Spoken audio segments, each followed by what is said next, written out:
We started this conversation by saying you need to have daily leads into your business. We've talked about two pieces of the puzzle. We've talked about generating new leads. We've talked about nurturing leads. We've talked about how to plug the holes in your bucket and make sure you're contacting people with the right information at the right time. Pete's talked about the whole idea of having a CRM. And if you don't have one of these in your business, or if you do, that is not being used actively to monitor every single sale, you are leaving money on the table. And I think Pete's last quote was brilliant, because I meet so many people that have a big list of people that they know made contact with them at some point, but they're not even sure what the status of those people are. So every time I look at sales process with an organization, the first thing I say is, do you have a list of non-converted prospects? What is your middle of funnel strategy? How are you keeping in touch with them? How are you making sure that they can raise their hand and show interest so you can turn them into leads? I was talking to a client yesterday who did this with a list of 900. And he sent out one email to 900 people he'd been in touch with over the last 2 years, and he booked 200 appointments. He said our system melted. So my point here is that if you do not have a middle of funnel strategy, then the money you spend on top of funnel will not produce the return that you need. The last piece of the puzzle that I was going to talk about today is literally what we call the bottom of funnel. And I know there's a few sales trainers on today's call, so I'm pretty excited to have you guys here. I'm a big fan of sales. I'm a big fan of having sales as part of your process. And I think for most people in business, they actually don't give it enough airplay. We've got a little sign in our lunchroom here. It says sales above all else. Because here's what I've learned: until you crack $1 million in revenue in your business, your primary objective is not to deliver the service. It's actually to find clients. And everything that you do, at least 50% of your day or your week or your year, should be focused on top of funnel, middle of funnel, bottom of funnel, closing sales. So I'm going to go through a little bit of a presentation on this, but really I want to highlight a couple of points, because going back to where we started, saying a frictionless, a daily lead machine to plug into your business, everything we've talked about so far can be systematic. Bottom of funnel is about closing sales. Ashley's already talked about it. Peter's already talked about it. And I'm going to talk about it briefly before I give you a couple of key elements. The very first thing I want to touch on before I go into my slide presentation is two numbers that we all need to know so we can justify spending the money on sales. Now, the very first number you must know is how much is a client worth to you, also known as lifetime value. You might want to jot this down, LTV, lifetime value. Now, lifetime value of a client is literally how much money will they spend with me in their lifetime? And more importantly, how much profit will I generate from that client in their lifetime? Now, if you're new to business, it's a guess. If you've been in business for a while, it's mathematical. You go into your accounting system and you look at all of your clients, how long they've been with you, how much they've spent, and how much profit you believe is there. When you know this number, it's a magic number. Because I'll give you a simple example. I was working with an accounting firm and they said, our lifetime value of a client, with the average client is a business owner, they spend about $5,000 a year and they stay for about 10 years. Fortunately for accountants, their clients are very sticky. What I mean by that is their clients stick with them even though they may not be the best accountant.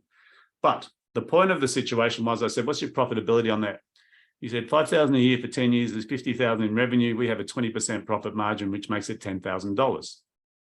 Knowing that number is super, super powerful, because my next question is, once you know how much a client is worth to you, the second question is, how much are you prepared to pay to get one? How much are you prepared to pay? Now, there's a term for this. It's called acquisition cost. You might want to write this down as well. Acquisition cost. The acquisition cost of a client is how much do you spend, or are you willing to spend to acquire that client? Now, this accountant said to me, well, I'd be willing to spend $500 to acquire a client. I said, so you'll give me $500 for $10,000? He goes, yeah, I think I would. I said, what about $1,000? Well, probably $1,000. I go, what about $2,000? He goes, oh, I'm not sure. It depends on the client. And there's all this sort of interaction. And I said, it's a theoretical situation, because he goes, depends on the quality of the client, how long they stay, will they pay them? I said, you told me they're worth $10,000 to you, and you're saying you're doubting whether you should invest $2,000 to get $10,000. What you're telling me is you don't have confidence in the number, lifetime value, number one, and you don't have confidence in me delivering you the right kind of client, number two. You as a business owner need to know those two numbers before you spend a cent on marketing. First one is, how much is a client worth to me? The second one is, how much am I prepared to invest to buy a client? because everything we've talked about today will cost you time or money to implement. And for me as a business owner, I know that I need a machine in my business that produces leads every single day. And depending on the caliber, as Ashley and Pete talked about, they could be ready to buy right now, close the sale. They could be tire kickers, not ready to buy today, but need to be educated over time. Or they could be a waste of time, qualify them out, okay? But all of this costs money, and I need to know how much am I prepared to invest, because I can do the sales myself or I can pay someone else. So let's quickly go through my presentation that I wanted to go through today, which literally revolves around creating the frictionless sales process. Now, I've been doing this for 23 years, but 10 years prior to that, I was in sales.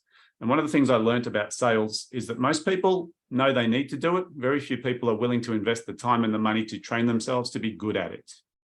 And a good salesperson is worth a lot of money. A great salesperson is worth way more. And most of us are not trained as salespeople. So my first suggestion is if you haven't had formal sales training, go and either get a book, do a course, or find a mentor that will teach you how to sell.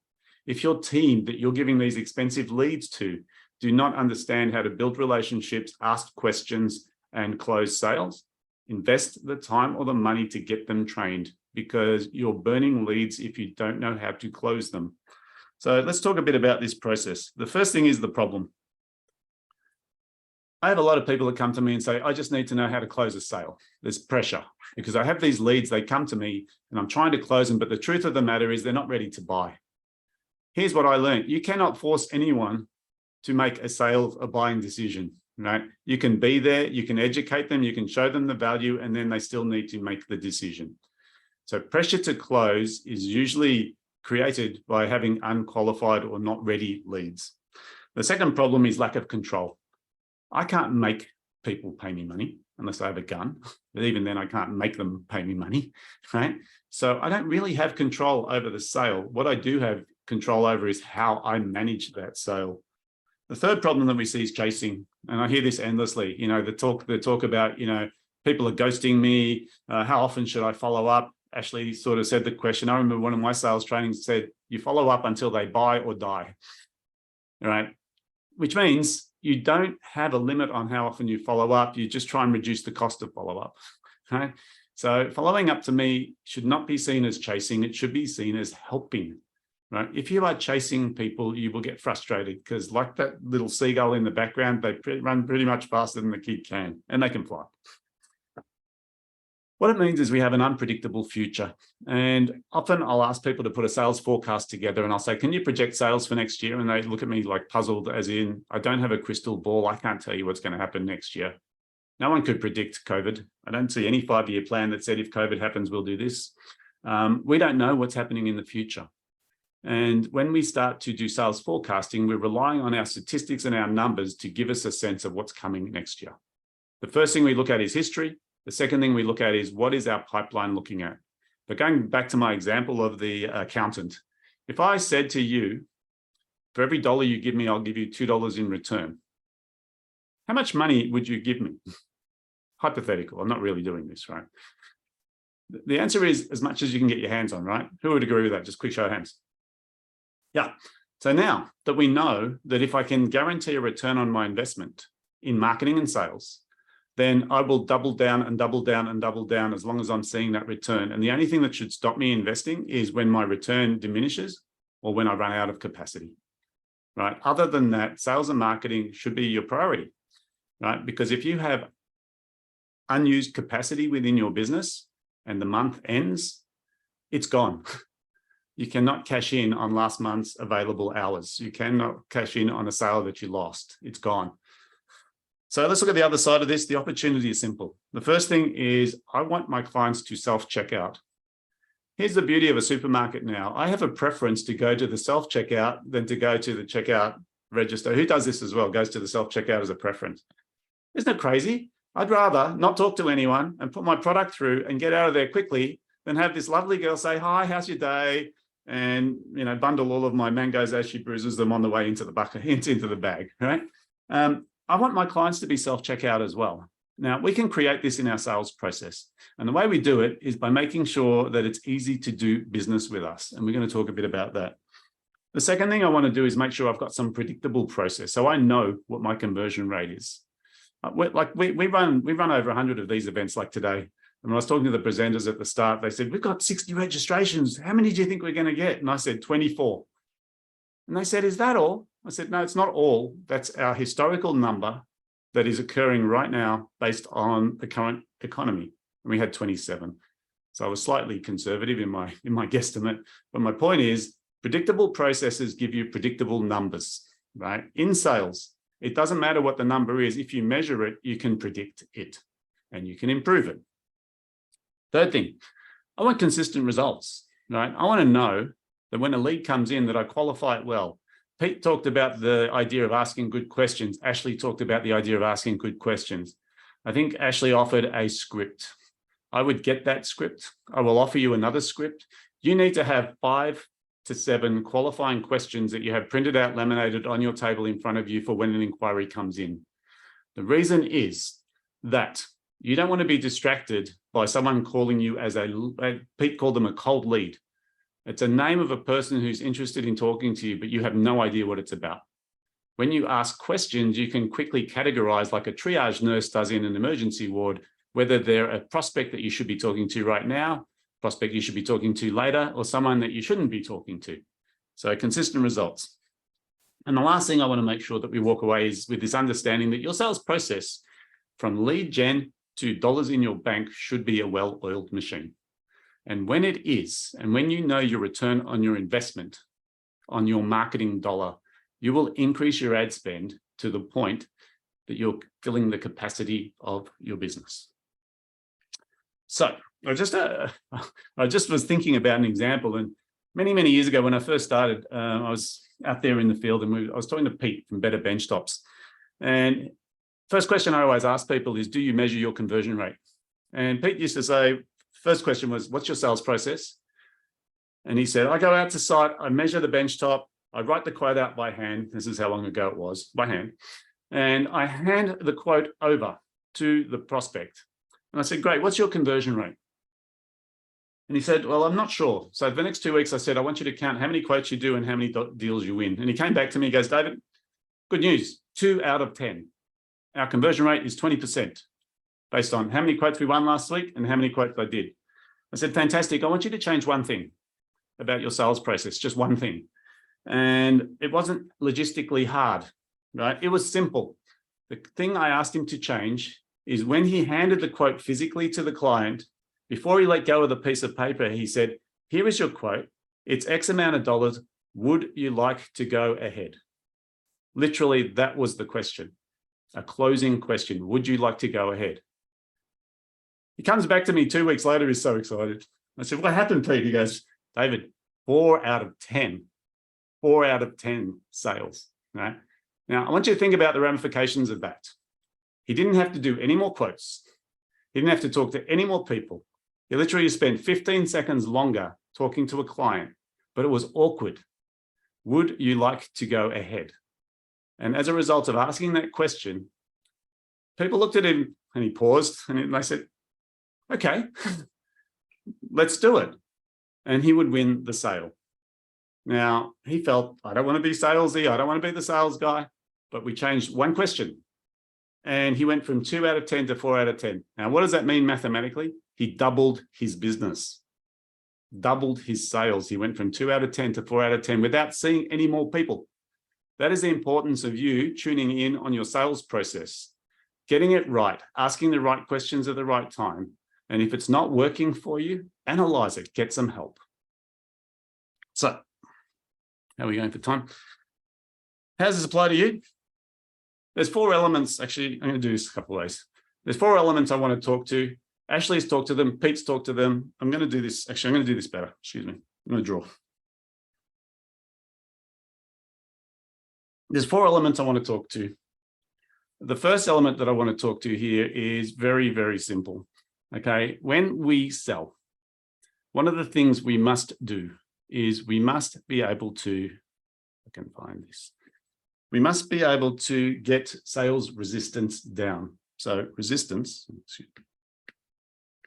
is people's excuses not to buy from you. Resistance. And there's two things that we do to reduce sales resistance, okay? The first thing is that we need to build trust. Now, you're in a sales call, you may get an inquiry, and the very first thing that you must do is you must build trust. Now, how do we build trust? There's a couple of different ways. One is using the phone, Ashley talked about. The second one is making sure people can find us online and see our credentials, okay? Because when people meet us for the first time, they need to trust us and like us before they do business with us. And until they do, they question what our agenda is, okay? So we need to build trust first. And that is usually by having some level of commonality. Hey, we speak the same language, we know the same people, we're connected in the same circles. The second part will be around the credentials that your company has. And that's where people will Google you. What do they see? Do they see reviews? Do they see stories? Do they see anything that builds that level of trust? Because what we're trying to do here is reduce our level of resistance. And before we go into engagement and conversation with people, we need them to trust us enough to answer the questions that we have, okay? The second piece of the puzzle is that we need to be able to establish need. Now, when we talk about establishing need, it's literally having those 5 questions I mentioned laminated and stuck to the table in front of you. If you ever, has anyone been in an emergency ward in this call, other than me and Ashley? It's not a pleasant place to be. But one thing I have noticed is the minute you walk in the door, you get attended to by what's called the triage nurse. She has one job in life, and that is to work out whether you're going to die in the next 30 minutes or not. And if you look like you're going to die in the next 30 minutes, you get straight in. If you've got a bone poking out of your leg and you're not going to die, you need to wait 5 hours until you can see the next available doctor. Now, it's brutal, okay? But what I'm trying to get at here is that her job is to assess the urgency of your ailment. Your job as a salesperson, when you get a sales inquiry, and we've talked about it today, is to respond immediately, right? People don't wait anymore. When they make an inquiry on your website, guess when they expect to get acknowledgement of that inquiry? Within 5 seconds, right? Not tomorrow, not the next day. Within 5 seconds, thanks for your inquiry. We'll be in touch with you, X. And you better call when you promised, right? Because they're measuring the amount they trust you in that first process. The next step of the process is to establish the need. Now, we have 3 elements that we look for when we establish need. The first one is, are you in our target market, yes or no? If you're not, then I don't need to go much further. I'm happy to help you, but I know you're not buying today. The second one is, once you're in our target market, are you ready to buy now, or are you just tire kicking? Are you looking around? If you're ready to buy now, I will fast track you into my sales close process. Now, for us, that's called a strategy session or a brainstorm session or whatever you call it. It's the place where you actually go into needs assessment, value proposition, close the sale. But if they're not ready, don't close. Put them into some sort of trust building process, which could be in your CRM. So once we've got this resistance down, by building trust and by establishing need through some level of triage, then what we need to do is move over to this next section here. Now, this next section here is really about acceptance. Because once I build trust with you, and once I establish that you have a need, the next part of the puzzle is to get you to say yes, to get you to say yes. Now, to build acceptance, there's 2 elements that we need to deliver. The first one is, once we've assessed the need, once we've asked the 5 questions to assess what your problem is and whether I can help you, the next piece of the puzzle is you presenting how you can help. What is your value proposition? What is your product? What is your service? What is your prescription? What is the thing that you sell that is going to help me with my need? Now, this is where most salespeople stop. They go, oh, you have a problem. I have a solution. Here it is. That is not going to complete the acceptance challenge, because the last thing that we need to do here is we need to get some level of hurry. Now, what I mean by that is, how do I get people to make a decision now? Now, we can do it by using manipulation, not a fan of, right? Using scarcity that doesn't exist. But one of the best ways to actually create hurry is to make sure that you understand where the client is right now and what the problem they are facing is with right now is. And when you've got that, how can you help them as soon as possible alleviate that problem? Does this make sense for everyone?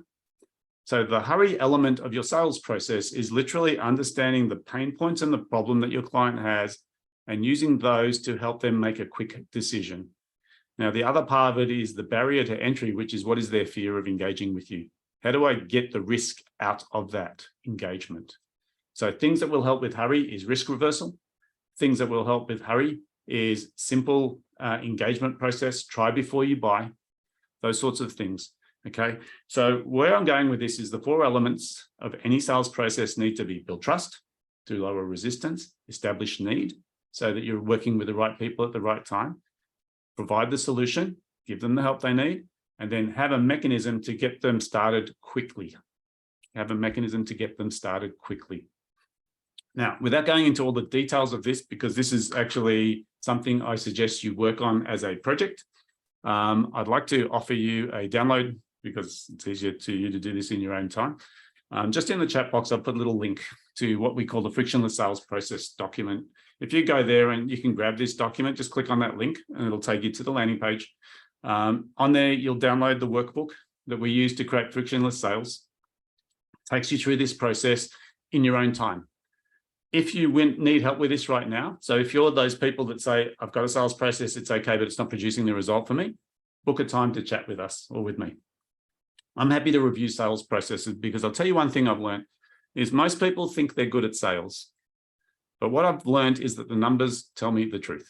Okay, the numbers don't lie. And I don't care if you're good at sales. What I care about is what are the results you're getting. Okay, so show me the numbers. How many leads are coming into your business? How many of those people are converting into qualified prospects? How many presentations are you doing or proposals are you writing? And what's your conversion from proposal to sale? And when we know those numbers, we can start tweaking the components that need to be improved. But I will suggest to you one thing out of all of today's presentations, I will give you one clue. Sales is a process. It's a process that you can build into your business just like your delivery process. For most of us, we're really good at doing the stuff we do, right? We're good at our job. And that's why people pay us to do our job, because we know what we're doing, we have a system, and we get the job done. Imagine doing that with your sales process, saying, I have looked at it, I've had experts help me with optimizing it. We follow this process to make sure that our clients come in, we triage them when they make inquiries, we understand their needs, we show them the solution, and we make it easy to get started with us. Because if you can do that, then every cent you spend on sales will be optimized in terms of its return on investment. Is this making sense for everyone? Because I feel often people say, yeah, I know how to sell. I know how to close. I know. I know does not equate to the numbers, right? The numbers don't lie. And I've learned one thing about business. Business is a game. And when you play the game of business, the scorecard is your profitability. And it doesn't matter how busy you are, how much you're doing or how much you're not doing, the numbers tell me what's really going on. And it doesn't mean it's a tick box that I'm doing well in my business. The question is, what are you measuring and what are you looking to improve? We've talked about creating a sales process so it's frictionless and it's daily leads for your business. If you have this up and running, ideally, it's a systematic approach which doesn't require your attention anymore, right? It's happening whether you wake up today or not. And when you have that in your business, you can now turn up the volume with that acquisition cost that we talked about earlier. Because I have a couple of friends that spend a lot of money on advertising, and we're talking like $50,000 a week on Facebook. And people go, oh my God, $50,000 a week on Facebook. And when I ask the question, he goes, well, 50 grand makes me 150 in a week of profit. So why wouldn't I spend it? Well, surely there's more cost-effective ways. He goes, I'll do both, right? 50 for 150 is a good deal for me. I'll do it all day long. And I want you guys to have the confidence that it's not about how much you spend on sales and marketing, it's what's my return on investment. Because if it's a positive return, it's going to outrun most other investments that you have until your business is at capacity. So if there's one thing that you get from my presentation today, it's pretty simple, is knowing how much am I prepared to invest for a client, and is my sales process from lead gen to close producing a return on investment for me? And if it is, how can I scale it? How do I turn the volume up on that?